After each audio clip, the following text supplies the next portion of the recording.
очень хорошие поют. Вот это все нравится. Музыка, и никто не пляшет. Никто не пляшет. Мы даже старухи ходят заплясать.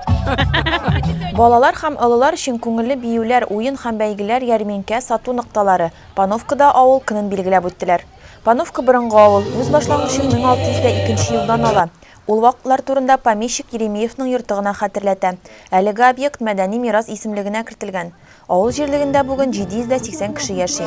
Отрадно, что этот праздник у вас здесь возобновился, и старый млад от души на этом празднике веселится. Пановка авылында яшәүчеләрне якташлары җирлек үсеше фонды рәисе Руслан Хәлилов тәбрикләде. Ул беренче сыйныфка баручы балаларга яңа портфельләр бүләк итте.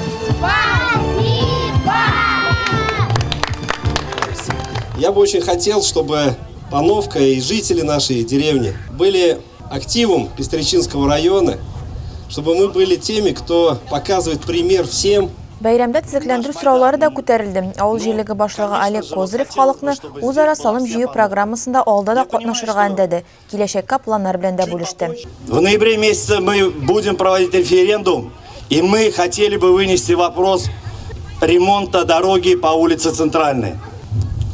Я очень прошу, надеюсь и точно знаю, что вы меня поддержите. Иң актив авыл кешеләре рәхмәт хатлары белән бүләкләделәр. Бәйрәм исә кичкә кадәр дәвам итте.